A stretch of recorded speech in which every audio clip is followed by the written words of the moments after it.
If you look at the questions that were being asked, a number of the members whose questions were to be answered are not in the House now. You also, if you look at the order paper today, Honorable Speaker, there are quite a number of members. And I was just looking if I can find the member for Gatanga. He's not here. He has a question to ask. If you look around, look for the member for Embakasi West. Honorable Mark Mwenje is not here. And he has a question to ask. On and on, I have seen the Honorable member for Baringo Central, Honorable Kandie, is here. And we must commend the Honorable member for Baringo Central. Gonzi Rai, the member for Kinango, not here. Member for Funyula, as always, Honorable Speaker, the member for Funyula is always in the House. He has a question, he is here. Member for Bahati, the Honorable Irene Joki, not here. Member for Malava, the Honorable Malulu Ijendi, he is at his usual seat. He is always there and is a vice chair of a committee. Honorable Speaker, we were in the House, and I could go on and on and on and on and on. Dick Maungu, not in the House. Honorable Speaker, Honorable Robert Basil, not in the House. Sarah Korere, as always, in the House, and she's here. Oh, Basil is here, the member for Yata, my apologies. Rael Kasiwai, she sits somewhere. Just let the majority leader somewhere around there. Finish his I point don't see her. order. She's not in the House.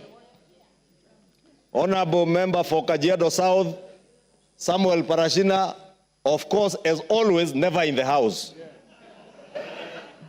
The member for Matuga, who is also a vice chair of the CDF committee, Kasim Tandaza, always in the House and in the House now.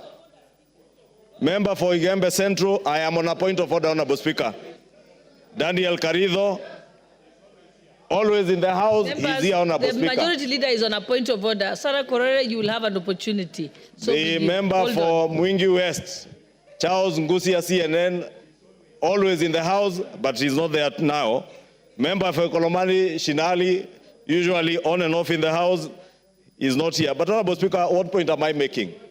We were in the leadership conference last week. Honorable Speaker, under the able leadership of the chair of the Parliamentary Service Commission and also our speaker, and part of the issues that were raised by members in that conference is House attendance.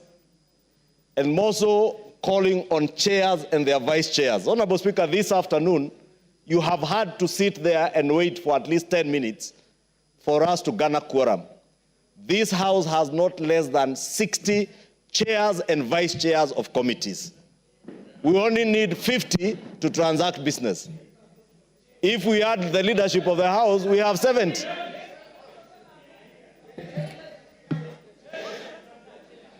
Honorable Speaker, I counted the chairs who are in the House at the time you asked for the quorum bell to be rung. Only 5 chairs of committees were seated in the House, and about 7 vice chairs. Where were the other 43, Honorable Chair? I want to say, Honorable Chair, Honorable Speaker, I wanted to ask that you remind these chairs and their vice chairs, Honorable Speaker. As we said in Naivasha, we have only another 4 weeks to go for a long recess. But these are the 4 weeks of reckoning. If you are a chair of a committee, you must be in the House at 2:30. If you are a vice chair, you must be in the House at 2:30. There is no reason for the Speaker to come and sit and wait for quorum when there are members who have business to be transacted on the floor. They are not in the House. When we have chairs who should be responding, and this kind of behavior, Honorable Speaker, the member for Impeach Central should know. We are not in a marketplace in Impeach Central for him to walk in and shout that he's here. He knows he should also have been here at 2:30. Honorable Speaker, I was saying it's imperative that we reiterate from your seat, Honorable Speaker, the need for members to be in the House, especially chairs and their vice chairs, because even if all these members who have to ask questions were in the House, Honorable Speaker, and statements, you need those chairs and their vice chairs to respond and tell you when does the member expect an answer. And probably that is why the members who are even coming to ask questions are not here, because there will be nobody to respond to them. And let me tell chairs from both sides of the House, if you are a chair of a committee or a vice chair, please take your work seriously. If you do not, we have another 280 members who can take those positions. Do the honorable thing. If you don't have time for the House, just do the honorable thing. And you know, we're in this season, the season Junet Mohammed calls a season of impeachment. I am not encouraging anyone to impeach anyone.